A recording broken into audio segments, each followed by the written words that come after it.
Welcome to Strategy Simplified. On today's episode, we're going to be talking through a 4-week case prep plan. Now, of course, if you are interviewing more than 4 weeks from now, then by all means, this conversation will still be helpful to you as you think about how to pace out and plan, particularly the case interview preparation component of your interview preparation. But for those of you who are really just starting to get involved and invested in this process and are looking forward to late summer or early fall interviews, now is the perfect time to dive in head first, and we want to help make sure that you know the pathway to do that. So let's go ahead and jump in. If you follow the playbook and the plan we're going to lay out today, you certainly don't have to work with us to be successful, but it is going to require a level of discipline, intentionality, and execution for you to go ahead and do this on your own. If you can do that on your own, if you can work with contacts inside the firms, you can work with peers, then by all means, you should do that.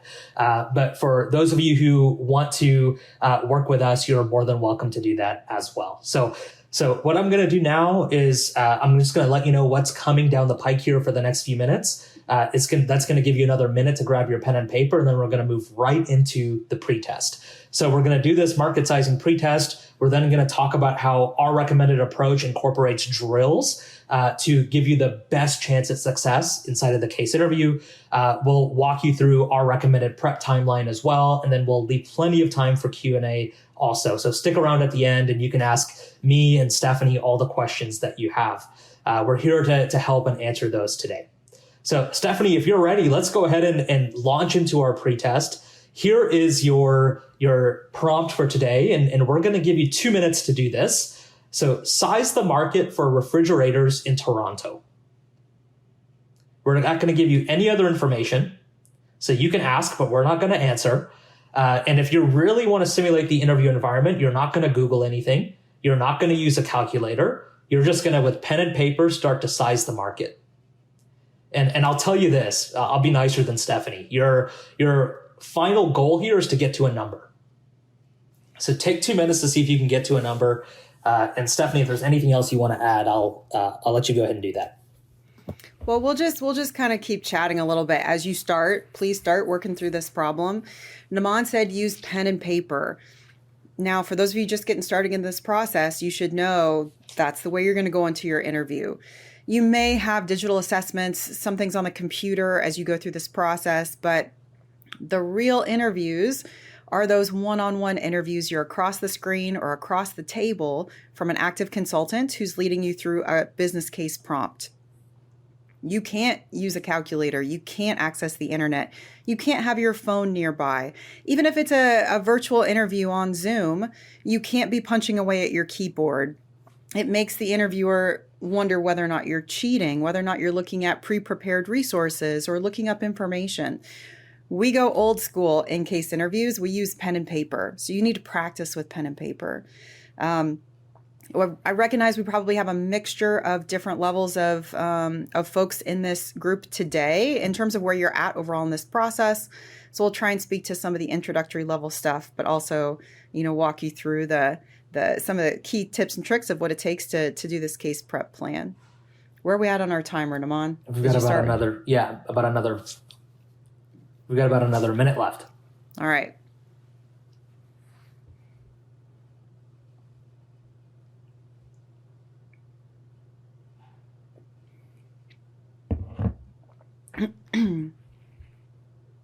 This can be a little bit of a tricky one. How do you define refrigerators? We'll get into it. I can see some questions coming into the chat around, hey, what do you mean size the market? Like, what are the units I'm supposed to be using? And my answer to you is, you tell me what units make sense, right? So you have to make an assumption, you have to defend it.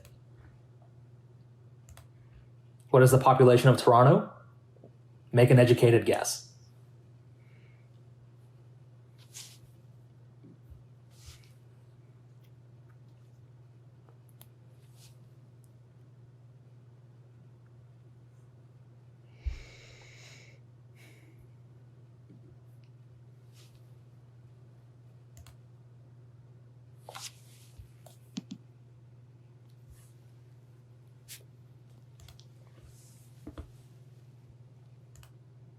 Okay, I'm seeing some numbers come in, not all of them with units.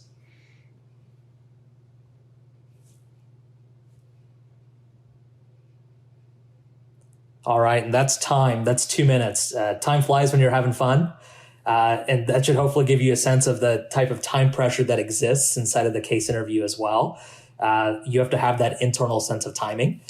Stephanie, why don't we go over, first of all, why we should start our prep with market sizing, then we can go over our approach. Yeah. Okay. So we're not just starting today with market sizing because it's nice and easy and it's just a random thing to do. Market sizing is one of many different problem types that you could experience in the case interview. There is zero guarantee that you are going to see a market sizing problem as you go through this case interview journey. Even with that said, we practice and preach working heavily within market sizing problems. Why? There's a couple of different reasons why. Number one, if you fall into a couple of different segments of candidates, there is an increased chance and likelihood that you're going to see one of these problems. So McKinsey, for example, in their, we'll call them round zero conversations, their screening questions, pre-interviews, and even round one interviews, very popular. And then if, again, as kind of a screening and filtering question, if you are applying to a competitive consulting firm from a non-target school, a school where they don't focus their recruiting, they could use a market sizing problem to help screen you. Why would this be a screening and filtering kind of problem? Well, the market sizing construct forces you to apply all of the different principles that have to be true in the broader case conversation. What are your interviewers looking for? They're looking for structure, problem solving, and communication. They're looking for you to express to them your thought process. Case conversations, case interviews are a simulation. They're a simulation of what you're going to be like on the job. And yes, you need to have the hard skills to be able to know how to handle a market sizing problem, to do the math correctly, to be able to calculate and compute things for me as we go through this conversation. But it's not all about you just demonstrating the hard skills. If that's what it was, we could make this into a test, just a standardized test. It'd be another standardized test. This is a simulation because the soft skills matter as well. I want to see in these conversations, case interviews are conversations. They are dynamic simulations where you are engaging with me as the candidate to show me what you're going to be like on the job, to show me what you're going to be like when you're brainstorming internally with the team in a team room, you're whiteboarding with the team, when you're trying to be a trusted client coach and advisor externally as well. So the soft skills, the way that you talk through your answer, the way that you derive an answer, the way that you ask questions, that you showcase your spirit to be inquisitive and to be curious and to share your own business acumen and layer on insights on top of a computed answer that you got to. It's the combination of all of those things that matter.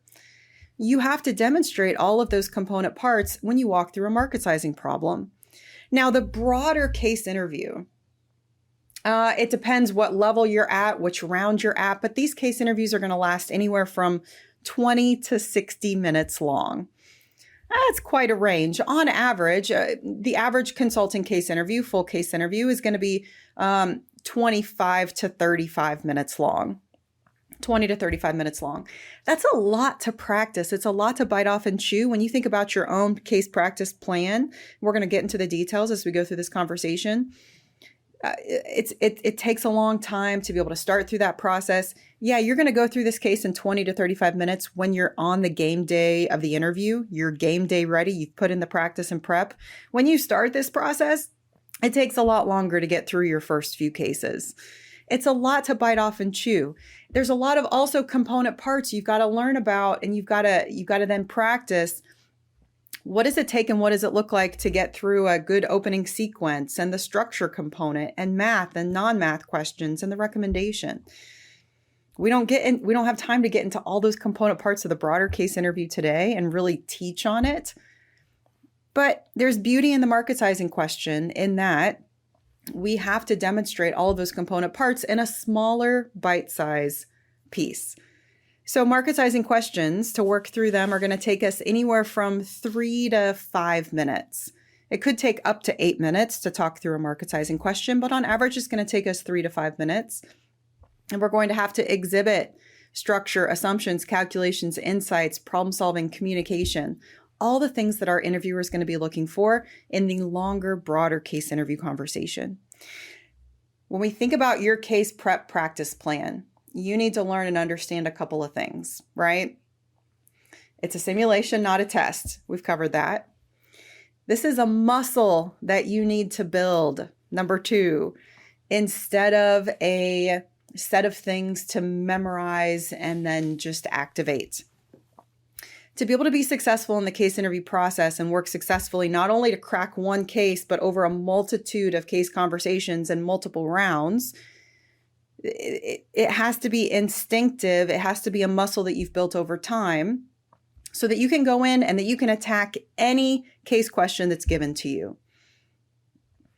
That muscle is because there's a lot of different things involved in this. You have to be thinking and talking and writing at the same time. And when we practice through market sizing questions, that's exactly what you're going to do as well. We were just in a pre-test today. We did a drill. I hadn't taught on anything. So we gave you 2 minutes in silence, mostly silence. We were talking over it a little bit, but we just gave you 2 minutes to think about it. This was not a realistic drill that we just did today because we gave you time in silence to think about it. In reality, in the real case interview setting, you're going to talk through your answers to every single problem that your interviewer gives you. Or at least that's what separates the best candidates from good candidates. Best in class candidates are going to talk through their entire answer to any case interview question. That includes math. You're going to talk through your answers to math questions and recommendations and creative brainstorming. Now, we should start. Where do you start? Where do you start to be able to practice through these 45-minute case interviews, out loud conversations? Well, we can start with these small market sizing questions. And we're going to talk through what it takes, at least the intro to what it takes to succeed and conquer one of these questions. And then you are going to get the chance to work through these yourself. And working through these out loud. We'll be right back after this quick message. Maximize your chances of landing a top 10 consulting offer by joining Black Belt, Management Consultant's premium case prep program. In Black Belt, you receive one-on-one mentorship and prep support from a former McKinsey, Bain, or BCG consultant like the one you're hearing from today. Your coach will develop a personalized plan for you and guide you through drill-based coaching sessions. Black Belt also includes expert resume and cover letter edits, because case prep is only so good if you don't get the interview. 80% of Black Belts land offers, which is why it's the world's most effective consulting prep program. If you're ready to quit wasting time in your prep process, join today. Learn more and register at the link in this episode's show notes. Now, let's get back to the show. We'll be right back after this quick break. Have you ever heard a new digital trend and thought to yourself, okay, does this really matter? Asking the right questions helps you cut through the noise and get down to what matters most. I'm Jim Hertzfeld, host of the What If, So What podcast, where we discover what's possible with digital and figure out how to make it real by asking what if, so what, and most importantly, now what? Subscribe and listen, and together we can turn big ideas into tangible actions so you can get shit done. Here are the core component parts to solving a market sizing question. Are these the only steps that you can take? No, but these are the standard steps. Talking about giving ourselves a playbook and a place to start to be able to work through these tough, long questions. Here's your standard steps of where to start. Now let's actually take, these are the component parts and these are the mechanics of solving a market sizing question. I want to make sure that you capture these down, that you take these with you. But let's actually take a half a step back. What are the component parts of how I answer through this question? Now, we talk through the answer, and to get through this full answer is going to take anywhere from 3 to 5 minutes. Your interviewer, for any math question in a case interview is not expecting you to spit out an answer in 10 or 15 or 30 seconds. That's not how it works. Your interviewer is looking for you to take a structured, logical approach to break down this hairy, complex, ambiguous problem into its component parts, and then to walk through those component parts in a logical, rational, orderly fashion. So it doesn't matter what problem I give to you. I want you to be able to break down that complex, hairy, ambiguous problem into its component parts and walk through them in a logical, rational, orderly fashion. For market sizing, here's what that looks like. We're going to start with the population. So our question and our prompt was to size the market for refrigerators in Toronto. We're going to start with the population of Toronto. Maybe you're even asking, what are we solving for? And we saw some questions in chat towards that, and we asked you for units. That's understandable. Okay. Unless you're specifically told to solve for something else, I want you to think about this in terms of a revenue per year answer. You're sizing the market in terms of revenue per year. You're sizing the actual transactions that happen of a particular good or service within a specific given boundary. In this prompt, we've given you a geographical boundary, the city of Toronto, and sizing the market for refrigerators. That's the purchase of refrigerators. Market size, market share, these are relatable concepts. When we think about sizing the market for something, it's not sizing demand. It's what are the actual financial transactions. So we're solving towards a revenue per year answer. I'm starting my answer. I'm talking through this over multiple minutes, breaking down this conversation, hairy, ambiguous problem into its component parts. Whenever I answer any case interview question, I'm going to start with recapping what I've just heard from my interviewer and then asking clarifying questions. That might be the place where I get to ask a clarifying question and confirm my understanding of what a refrigerator is, or whether or not we're talking about Metro Toronto versus, Toronto city limits, or the broader, regional area around Toronto. After I first recap and restate what I'm trying to work through and then ask clarifying questions, then I'm going to break down this problem and talk through it piece by piece. To do that, I qualitatively first talk through the way that I'm thinking about approaching the next step or next couple of steps to answer this problem. And then I quantitatively jump into the math that I'm going to do, talking through my steps piece by piece.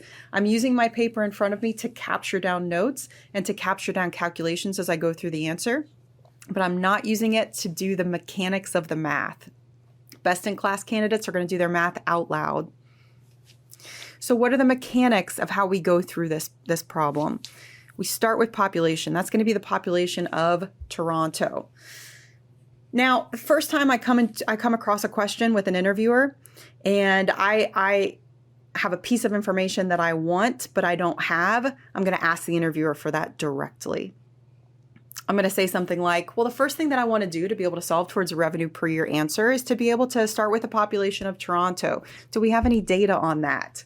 My interviewer is going to respond in one of two ways. They're going to say, yes, I have that data. It is X million. Or they're going to say, no, I don't have that information. How would you think about it? How would you estimate it? That's the situation that we put you in here today. And you could get that type of estimation problem when you go through your interview process.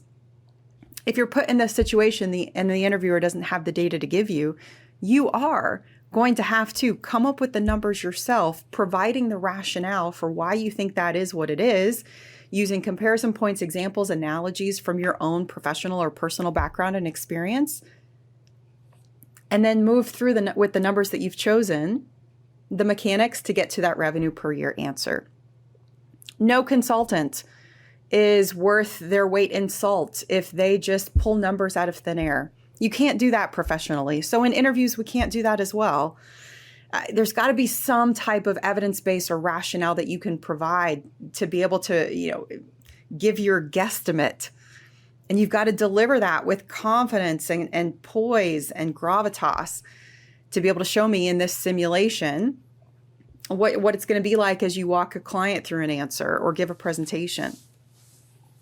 So we start with the population of Toronto, and we need to break that down into a smaller unit size that makes sense. households is going to be our standard next step. It could be age brackets, it could be gender identification, it could be other segmentation options, but our standard choice here is going to be households. To get to households, I'm going to have to estimate the number of people per household in Toronto and do a division to get to the number of households in Toronto. Then I'm going to have to think about, well, how many households in Toronto own at least one refrigerator? I can't assume that it's 100%, or if you want to assume that it's 100%, I at least want you to state that out loud. But I need you to talk through all of your rationale. I need you to be very extroverted with your thinking as you go through these case interview discussions.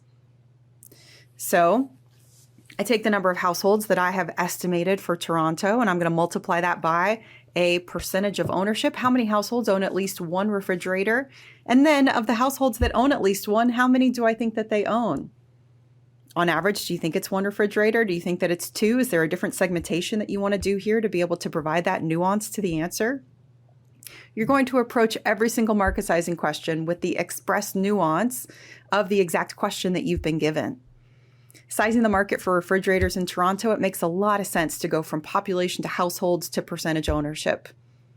If I gave you a different question, maybe you would think that it made more sense to go from population to gender identification to percentage ownership. Like if I asked you for, female hygiene products, you might go from population to gender identification to percentage ownership. But in a few steps, then we've estimated the number of those goods that exist in that region. Population to households to percentage ownership. Now we have an estimate on how many refrigerators there are in Toronto. But to be able to get to a revenue per year answer, we have to annualize that and then multiply that by an average price. So there's still a few different steps left. So we want to get to how many are sold on an annual basis. When we think about getting to that annual number, we think about one of two things in this third box on the page. We're thinking about lifespan or frequency of purchase. If it's something that is purchased less than once a year, like a fridge, then I'm thinking about what's the overall lifespan of that product? How long do I think it lasts before somebody has to buy a new one? And I'm going to use that number defined in years, and I'm going to divide the total number of refrigerators in Toronto divided by that average lifespan to get me to an estimate of how many fridges are purchased per year.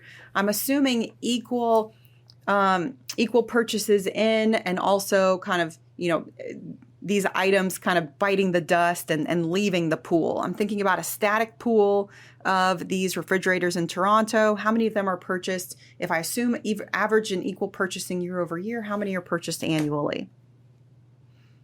And then my last step to get to my revenue per year answer is going to be to multiply that by an average price. This is another great opportunity to provide nuance and extra segmentation to your answer. I could just multiply it by one average price, or I could say and determine that there's probably different segments to this market, a premium product, a standard product, maybe an entry-level, lower-priced budget model. What percent of fridge do you think are sold within each of those different segments that you have defined? And what would be the price on each of those segments? I'm going to multiply that by my fridges per year number in the last step and get to my revenue per year answer. After I get to the end of any answer in a consulting case interview, I need to provide additional perspective and commentary on that answer. Talking a little bit about what the numbers say, what it means to the client or the business situation that you've been given, and what you would want to do next in this case conversation if the conversation were to continue. This insight that you layer on is a critical and component part to standing out in the case interview process, and it's a required essential element for interviewing at firms like McKinsey, Bain, and BCG. So here with a few steps, you can go through the market sizing process and you can start to practice out loud what it sounds like to work through a complex, hairy, ambiguous business problem from start to finish. We're going to provide for you in chat a link to our market sizing drills algorithm. And you're going to be able to access some random prompts for you to be able to think through and talk out loud on your own. If you want to take this a step further, I would say open up your Zoom client or Microsoft Teams or whatever you have a license to and record yourself. Watch it back as you talk through your answer. Did you seem like you were logical and orderly? Were there any logic gaps in the way that you went through the math? And then you get your courage up and you need to start practicing live with other people. Live case practice partners are crucial. You need to work with people who are going to be willing and able to give you good, solid feedback as you talk through your answers to these problems along the lines of problem solving, structure, and communication, the things that your interviewers are looking for. So what is helpful as we start this process? There's a few different data points that could be helpful for you to have in your back pocket as you start to answer these market sizing problems, including some population numbers. If we're going to start these answers with the population of that area, well, I don't expect you to know the population of Toronto, but maybe you know the population of LA or New York City or the state that you're from, and you can make a comparison to that. Maybe you know that the population of the US is 328 million, and so you can make an educated guess on the population of Florida, for example. Right? We need to just have a few data points in our back pocket that can help give us a stronger starting answer to any of these problems. I haven't seen it come through exactly in chat, but a question I often get is here, how close do I have to get to the right answer? How close do I have to get to the right answer in this kind of problem? And my answer for you is, if you are given an estimation problem, then there is no right answer. You're not supposed to get close to the right answer. We looked at, Naman asked you to put your answers in chat, and we looked through some of the answers that you gave. What can I tell from the answer that you put in chat? Nothing. I can tell nothing from the answer that you put in chat, because one person might get to 100 million and another person could get to 1 billion. And I could love both of those answers. It's about the way that you talk through it, the process that you're taking. You need to do the math correctly on the numbers that you have estimated and chosen. And if I think that you're off by an order of magnitude, I have every right as the interviewer to come into the conversation and challenge you on your thinking or give you another number to use. But it doesn't matter how close you get to the right answer. This is a simulation of how you break down that complex, hairy, ambiguous problem and make it digestible and easy for me to follow along with you as you get to the answer. Oh, go ahead, Naman. I was just going to ask you, Stephanie, I know we've got differing approaches to this, but what about the commercial market here, right? We looked at the residential market. Do you factor that in? If so, how? What do you think about that?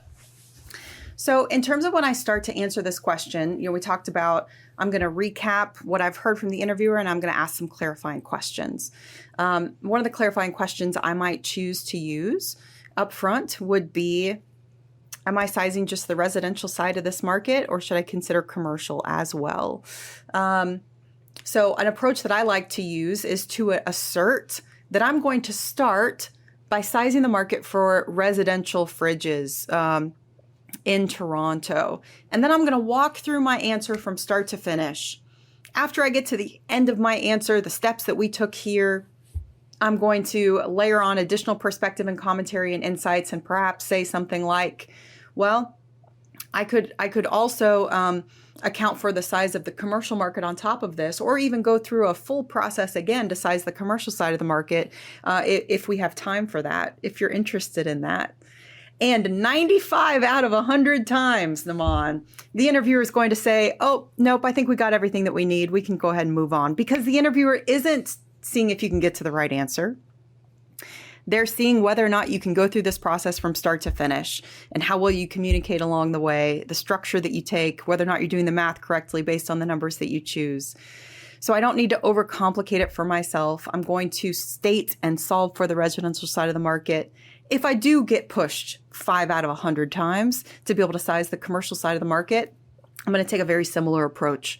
I'm still going to start with population and probably break it down to households, and then think about what types of businesses are going to purchase this good? What type of businesses are going to purchase a refrigerator? Talk through what different types of businesses I think those are, and then estimate how many of those businesses are in existence for every 100 households or every 1,000 households, and still attach it back to the same linear thinking, and then go from there to think about percentage of ownership, lifespan of the product, and then apply a purchase price to that to get to a revenue per year answer. Absolutely. Stephanie, I'm all about limiting scope. So I want to interview candidates that are going to make less work for my team. So if you can figure out a way to limit that scope up front and say, hey, I'm only going to look at the residential market because I think that's going to be the biggest segment here.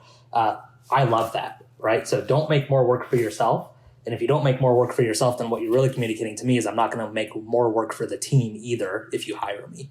And so I love that.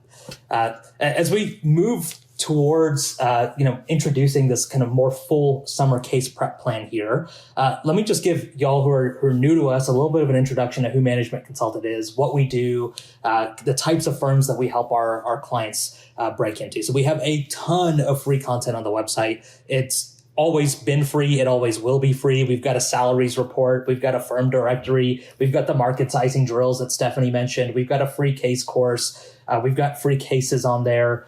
So go ahead and check those resources out. Japheth, if you're able to, you can pop some links in the chat, but you all can also just sign up for our weekly newsletter. We send these resources out all the time. And so take advantage of all the free stuff we've got. So we do these free calls one or two times a month. So stay in touch with what we do so you can take advantage of all the great content that our team is putting out. We do private workshops like this for our university partners. And so if you're at a university and you're like, man, I wish I had someone who could come in and teach our group, my class about case interviews, we do that.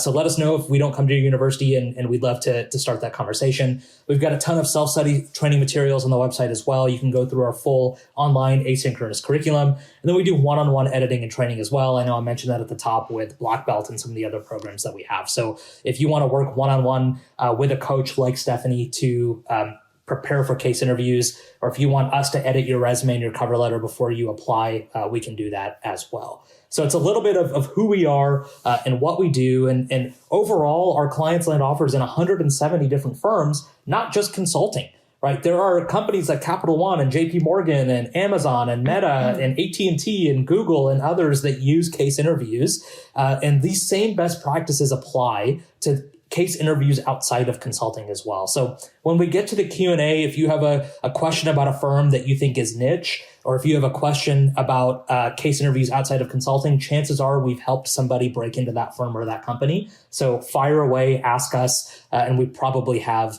an answer for you. So Stephanie, I'll turn it back over to you, and you can continue talking to us about what we should be doing here over the next handful of weeks. Yes. So what does it look like for you to get ready for these interviews? As Naman alluded to, case interview practice is not the only component part. You have to actually get the interview. You've got to look good on paper with your resume and cover letter. You've got to network appropriately and effectively within the firms. Once you get the interview, you've got to sit with your resume and think about your fit interview, the behavioral interview prep, and we got to get ready for case interviews. Now, this is the biggest, hairiest, and most foreign to most of us. And that's why we spend the most amount of time talking about it. But do not overlook those other areas. So what does it look like in terms of just case interview prep? We want you to start with market sizing. We want you to start with market sizing questions, and you should start with at least 2 a day. If you click into the market sizing drills, you'll see there that there are boxes and the exact steps that we talked through in terms of segmentation and the standard market sizing approach. We've got articles as well to be able to speak to some additional nuance there, but you'll want to think about custom segmentation options like moving from population to age brackets, or population to, gender identification, or population to households to region, or customer needs. There's other ways that you can approach these problems, and you need to get that nuance there. You can do about 20 of those by yourself before you really have to start doing them out loud with a partner. Out loud with a partner and get a good partner that'll give you good feedback. but we've got to upgrade outside of that. That's just how we get started. That's that little piece we can jump onto. You've heard a little bit about it today, and then we're going to have to upgrade to the full cases. So here's some good news. You can do your first 5 cases by yourself. And you know what? If you're not interviewing until November or December, you can do your first 10 cases by yourself. Now, really, these first cases that you do, you want to get a little bit of a handle on the whole thing before you launch in. So the second, the 2 o'clock bubble, second bubble we've got here on the screen is start watching some cases. There's a ton of YouTube case interview walkthrough videos online. We've got a ton of them. A ton of other people do as well. The firms have them. Watch through 5 videos. Watch through 5 videos, get a sense of the way that things are moving through and going on. But you've got to be able to do it yourself as well. So you want to launch in, you're going to do cases by yourself. The first 5 to 10 cases that you do by yourself, I want you to do those twice through. Same cases. And by doing that, you give yourself the opportunity to get a better flow and communicate more clearly and get to the answers faster and get to greater and deeper insights the second time around. Yeah, you may already kind of know what's coming, but there's a lot of benefit in doing something again to be able to polish and really see improvement in the areas that you need assistance. Well, how do you figure out the areas that you need assistance? A tool called a diagnostic interview is something that's a great thing for you to be able to take advantage of and try and secure. Secure some time to do a practice case interview with someone who knows what they're talking about. At a minimum, that means someone who's been through this entire process themselves. Even better, it's someone who worked at a consulting firm and made it through this process successfully. Even better if it's someone who was an interviewer at that consulting firm while they were there. And let's be honest, even better than that, somebody who works professionally as a coach to work with folks to do case interview prep, right? And we have a staff of those here at Management Consulted. But you got to work with somebody who knows what they're talking about, do a diagnostic interview, and give you some insight and perspective on what your strengths and weaknesses are. So it may not be fully linearly that you're going to do that diagnostic interview before you get through all of your first 10 cases, but sometime in that process, you're working through your first 10 cases by yourself, and you don't have it all figured out yet. It feels really rough, but do a diagnostic interview with somebody so that they can start to identify, well, this is where you seem to have some really good intrinsics. You're just naturally good. You've got some strengths in these certain areas, but you really need to work on being more communicative through your math and driving to insights at a more deeper level, et cetera, et cetera. Identifying both strengths and weaknesses. What has to happen to be able to successfully make it through this case interview process? This is not a process through which you can just lean into your strengths. It's very helpful to know what your strengths are so that you can also kind of speak to those in the fit interview component. But this is a process where you have to become proficient across the board. You have to raise your game in the areas of weakness so that you don't bomb any particular section. You can't bomb a particular section and make it through these interviews. It's too competitive to be able to do that. And there's a lot of different component parts. There's all different hard skills and soft skills to master. There's different best practices based on which component part of the case interview discussion that you're in. There's a lot of things to master here. Business acumen to display, your own insights and recommendations to be able to derive. What are you naturally good at? What are you weak at? Have somebody help identify those things for you so that then you can go through and drill in those particular areas, raise your game in the areas in which you're weak, while also mocking through full case interviews so that you can polish and refine the other areas that you may be more naturally gifted in. After you get through those first 5 or 10 cases by yourself, when we think about you practicing live with a partner, it's going to take you anywhere from 10 to 40 or 50 cases to get ready. And that's the reality. I can't tell you what that is. Naman can't tell you what that is. it's going to be different for every person. Now, you can help do things to accelerate that process by really leaning in through a structured practice program, by working with a professional coach. Think about it like an SAT tutor, an LSAT tutor, somebody that's going to help catalyze and accelerate your process as you go through. Somebody who's going to help identify for you where your strengths and weaknesses are and help develop those drills with you and go through structured sections and sessions to be able to raise your game in those areas. Now, the overall landscape of case interviews is broad. This is one view. This is how we define the landscape at Management Consulted. The second row here, the orange boxes, all of the cases in our case library, I think our case library is up to like 500 or 550 cases. They're all separated into these 10 case types. There's a lot of diversity, though, even within those 10 case types. We could roll them up into broader thematic groups. That's what you have in the top row, the 4 boxes: estimation, market sizing, internal, external, and M&A type questions. But there's just a lot to work through there. Now, here's my, there's not a slide for it, but here's my kind of tool I want you to get started with this, right? As you start going through cases, you're going to have to get a diversity of the different cases that you're working through. Now, one view of that diversity is here on the screen. Now, those top 4 blue boxes, we transfer the words a little bit, and we get to internal problems. Those are profitability problems. External problems, those are market study problems, and then M&A. Though you've just gone through and done a whole bunch of market sizing problems, you can check the box on that one of the 4. Now you need to go and you need to upgrade to full cases. You need to get a diversity of cases across these 3 categories. You should start an Excel table for yourself. In that Excel table, you should create a bunch of different columns, and you should track through the cases that you're working through. Let me tell you what the columns should be. The columns should be, what's the name of the case that I went through? What's the source of that case? What's the day that I did that case? Who did I do that case with? How long did it take me to get through the case? What areas did I do particularly well on? What areas did I not do particularly well on? What is the case type? What is the problem type? What is the industry? And what is the functional area? You should track and measure yourself across all of those dimensions when you're going through full cases.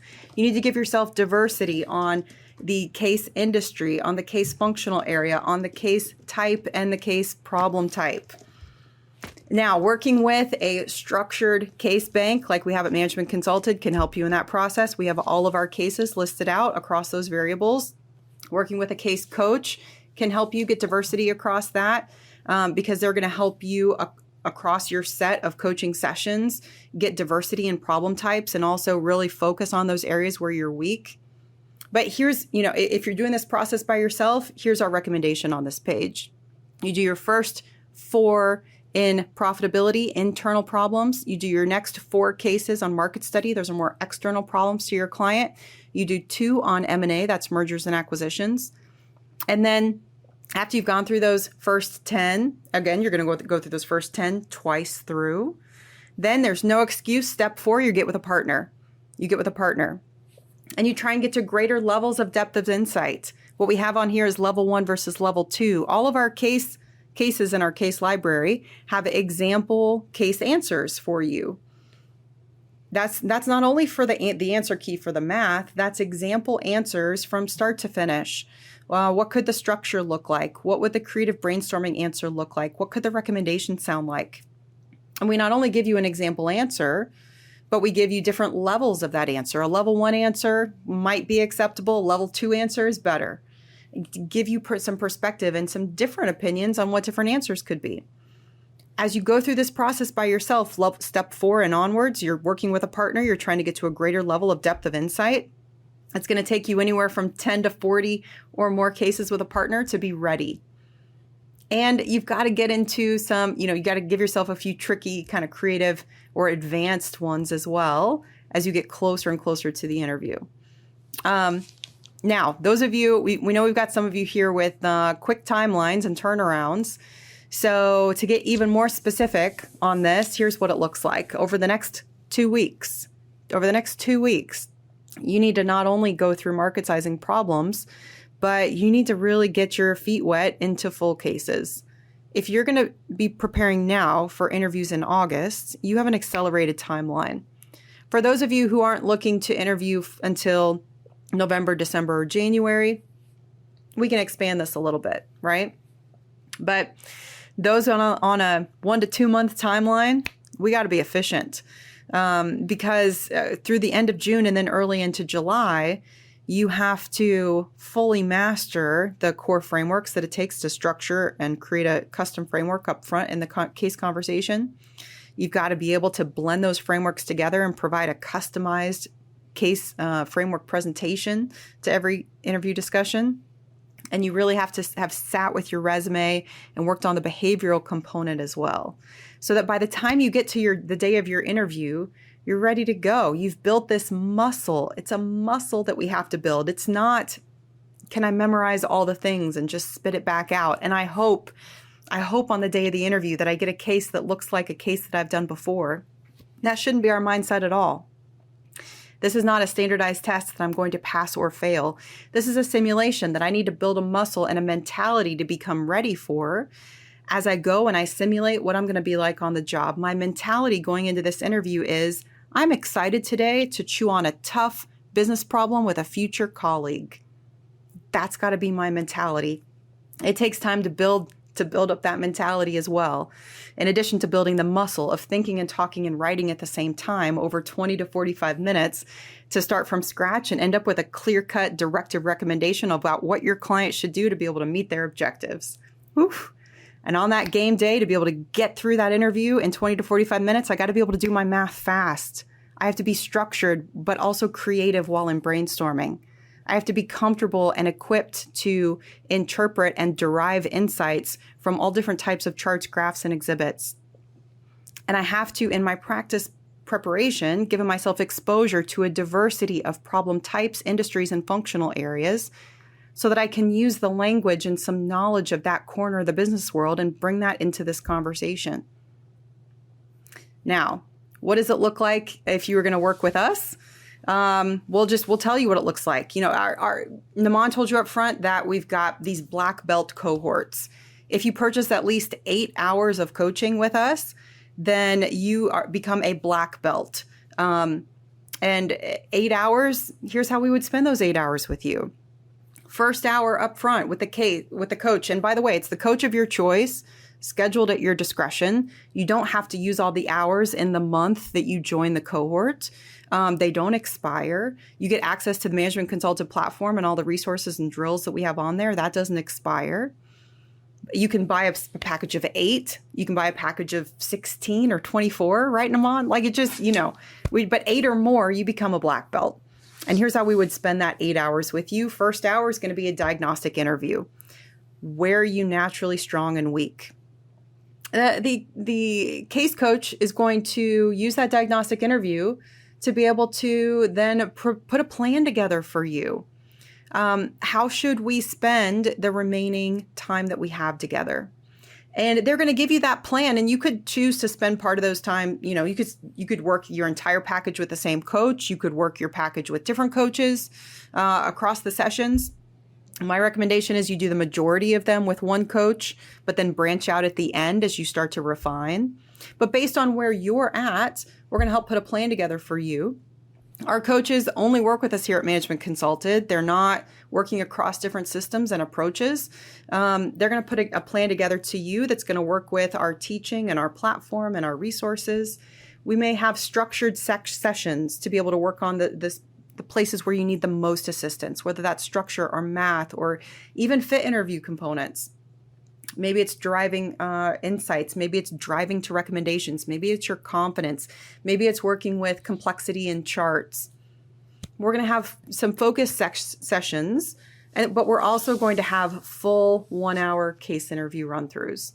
You're going to get all the time to be able to go through a case from start to finish and get the refined feedback from your coach to help you move forward in an accelerated way through this process.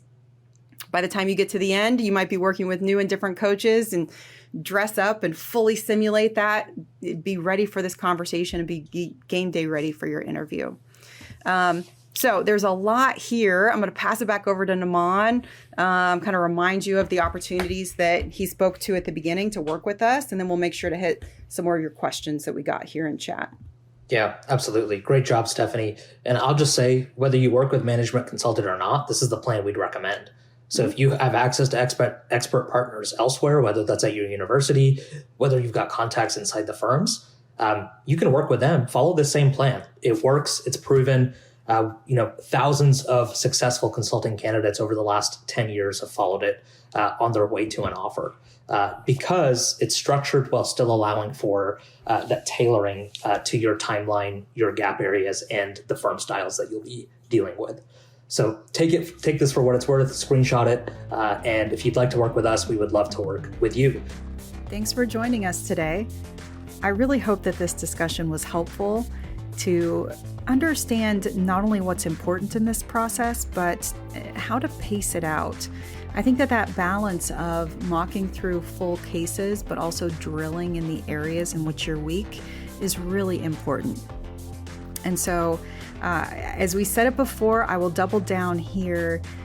You do not need to have an additional paid partnership to be able to go through this process. You don't need a subscription to anything, but it does help you really as a catalyst. It helps you accelerate this process. And for those of you who don't have that many weeks to work with, you should really strongly consider getting that partnership, utilizing good quality case practice resources, and making sure that you get the most that you can out of every single case repetition. Hopefully you've heard us say a million times by this point that live case practice is what matters. It's what's going to help you build that muscle. And live case practice with a partner is only as good as that person's ability to, one, lead through the case discussion, and two, be able to discern and deliver feedback to you after the fact. So we have our set of coaches at Management Consulted. They only work with us. They're all ex-McKinsey, Bain, or BCG. They are trained and equipped to give and deliver cases not only from the firm that they came from, but across different case delivery styles, the interviewer-led case, the interviewee-led case. They're able to talk you through some of the nuances of what may be coming down the pike from your particular interviews, and will help you put that plan together so that you make sure that you can focus in on your weaker areas while also making your strengths shine. That's what they're there for.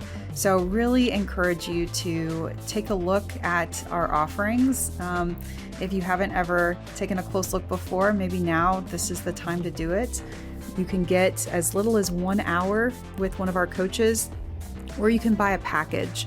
If you buy 8 or more hours with us, you become a Black Belt member, and that gives you access to all of our materials behind the paywall. And there's literally hundreds of hours of materials to go through, on-demand videos, drills, activities, before you get to even the case library. And our case library is separated into the problem case types, as we talked about today in this conversation, and would give you an extra layer of insight and knowledge as you look at the example solutions that are offered across the 500 or 550 cases as we have them up there right now. So make sure to check out the link in the show notes. Make sure to look at our Black Belt program. Make sure to look through the bios of all of our coaches. When you sign up for Coaching Hours with Management Consulted, they have no expiration date, and you're able to choose to work with the coach that you think will help you and that also fits with your schedule. So you can go on, even without purchasing today, you can go on and you can take a look at our availability at the coach bios, and all those links will be here in the show notes. Thanks again for joining us today.